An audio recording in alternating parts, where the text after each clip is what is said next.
પોરબંદર મનપા અને પોલીસનો દબાણ ઝુંબેશ ત્રીજા દિવસે યથાવત। આજે શહેરની મુખ્ય બજારોમાં મનપા અને પોલીસે સંયુક્ત રીતે દબાણ હટાવવા ઝુંબેશ ચાલુ રાખી। 3 દિવસથી ચાલુ થયેલી દબાણ ઝુંબેશમાં લારી ગલ્લા અને પાથરણાવાળા દ્વારા રસ્તા ખુલ્લા કરાયા।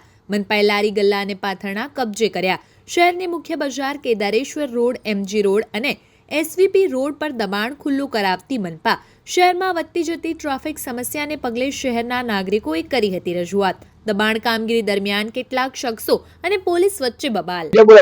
ભારત માતા કી જય।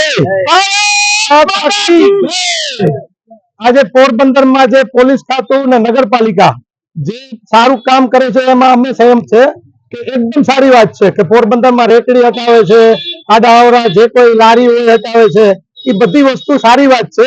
આજે પોરબંદરમાં અમારી સામાન્ય દુકાનમાંથી કે અમારી દુકાનમાંથી કોઈ નાનકડો બાળક એક 5 રૂપિયાની વેપારનું પડીકું બાળક ઘા કરે છે તો એના ઉપર તમે વેપારી ઉપર ફાઇન કરો છો। હવે એ ભાઈ છે, નાનો બાળક છે, એના બાપા આજીજી કરે છે, માફી માંગે છે, છતાં તમે દુકાનવાળાને પકડી ને ફાઇન કરો તો આવી વ્યવસ્થા જો તમે જાળવો તમે રાજી છે। આના માટે તમારે બંગડી બજારમાં ચોખ્ખાઈ રાખવી પડશે, માણસો રાખવા પડશે અને 8 દિવસની વોર્નિંગ આપવી પડશે કે તમે લોકો કોઈ વેપાર ફેંકશો તો વ્યક્તિ ઉપર જ ફાઇન થશે।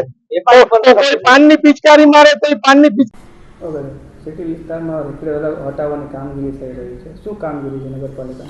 પોરબંદર મહાનગરપાલિકા અને સ્થાનિક પોલીસના સહયોગથી અમુક રસ્તાઓ પર કે જ્યાં થોડીક અડચણરૂપ હતી તેથી છેલ્લા 2 દિવસથી ત્યાં લારી ગલ્લા રેકડીઓ હટાવવાની કામગીરી શરૂ થઈ છે।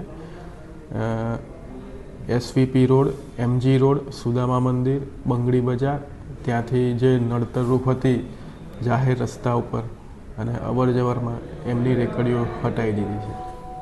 રેકડી ધારકોને કયા પ્રકારના નિયમોનું પાલન કરવાનું રહેશે? ધંધો કરવા માટે ક્યાં ઊભવાનું રહેશે? એમને જે નિયત જગ્યાઓ ફાળવેલી હોય તે જગ્યાએ એમને ત્યાં ધંધો કરવાનો રહેતો હોય છે અને જો ત્યાં જગ્યા ઉપર ના ઊભા રહે તો કાયદેસરની નિયમો મુજબની કાર્યવાહી કરવાની થાય છે।